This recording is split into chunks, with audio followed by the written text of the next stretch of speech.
So this is a message for incoming doctoral students, and it doesn't matter what program that you're in. I think it is pretty universal in terms of the experiences that you're going to have. So I always have this view when I see people coming into the career. So there's this like movies, I don't know if you've ever seen the series Band of Brothers, or I think is it Pacific? The Pacific?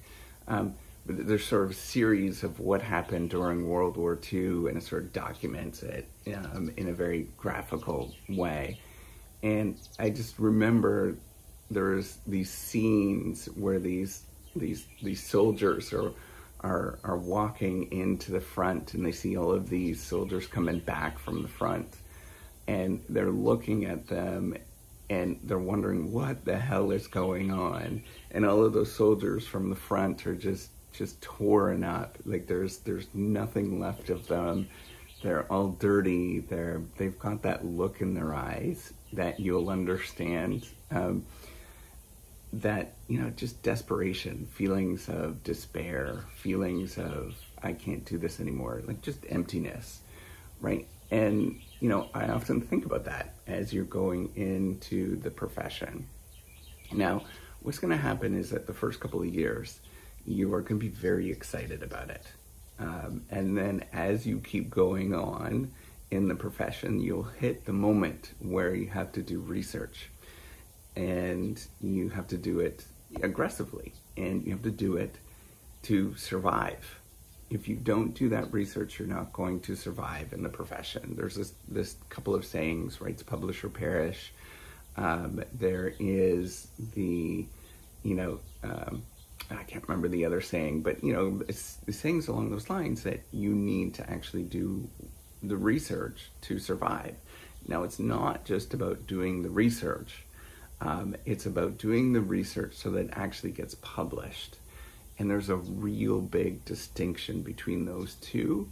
And getting published is not necessarily due to the effort that you put in. And I know that seems awful to say that, but that's what the experiences that you're going to go through. And so many of you are not going to feel like you're going to get a job. Many of you are going to do all of this work for a long time, and you're going to have all sorts of things that happen to you. Now, what can I say going in and sort of thinking about this, right? The sort of battered and torn, like I'm like, Patton, I guess, right? General Patton. I want you to sort of think about, how can I build a better me inside? And think about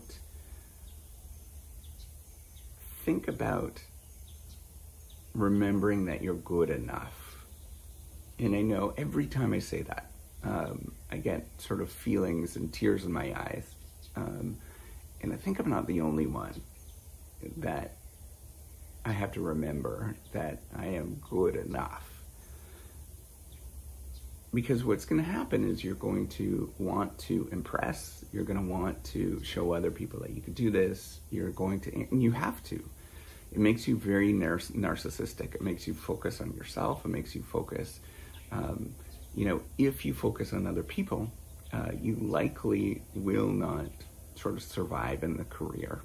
And I know that sounds really harsh, but that's the reality of it, is that you're going to go through things where spending time with your friends and family is going to feel like a cost. Spending time doing daily hygiene is going to feel like a cost, and you're not going to want to do those things.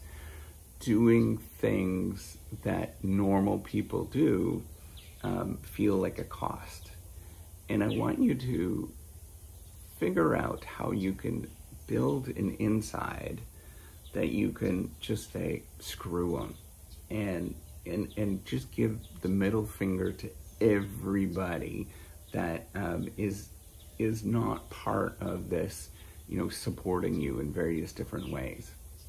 And I know that seems like it's kind of a weird perspective, but everybody that's in the profession probably understands what I'm talking about, where you have to have confidence with who you are. And regardless of the outcomes that you experience, and it's going to be a lot of failure, right? You get up and you say, screw them. I'm good enough. And whatever I choose, whatever happens, it's okay. So I'm not saying to be like mean and aggressive. Those people are not going to watch these videos anyways because they're highly narcissistic. They already figure out that, that they sort of understand the world, which probably would have been me early on. But, I want you to think about how I can build myself up. And whatever that looks like for you, right? So whether it is getting exercise, whether it is doing meditations, prayers, all those kind of things, the similarity between actually going off to war or becoming an entrepreneur where you have no money, the similarity between that and doing a PhD is actually really high,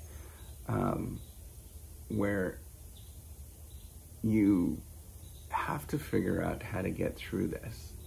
And you'll find out that even in a career, it's not really collective, because you're sort of pitted against each other. And lots of people will sort of say it's hard to sort of find that, right? Where you're pitted against each other, to find who you are and to find support. And for me, I actually, I have support, but my support that I rely on is my family, and that's it.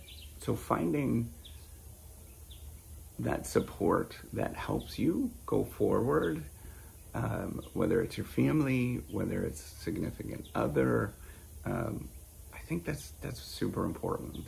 A friend that you can walk along, having these videos, whatever, right, that you feel okay. And I think having that, going through, you could just watch my video that I did yesterday, the day before, to see what it's actually like.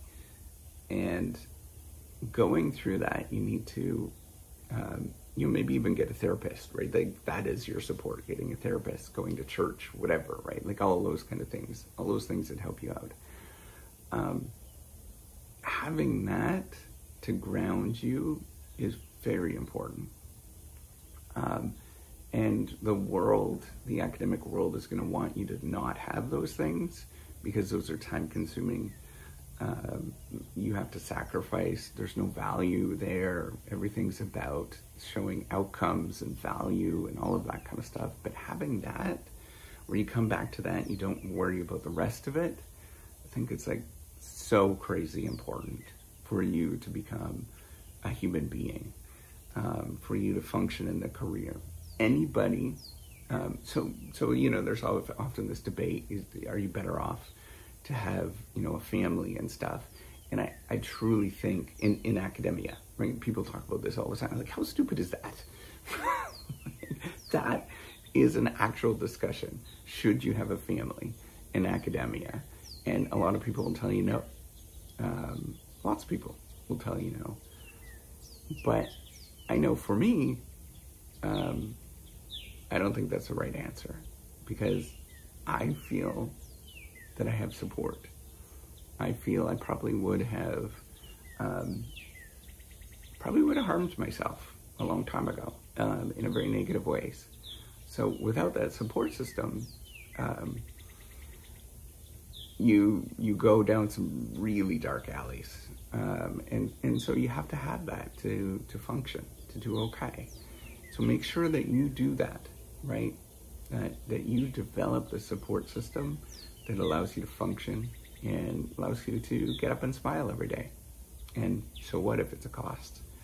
That's what matters, is for you to feel okay about yourself so you can get up and do it again and do it again the next day. All right. Good luck with it all. I know that this sounds daunting, but good luck. All right, take care.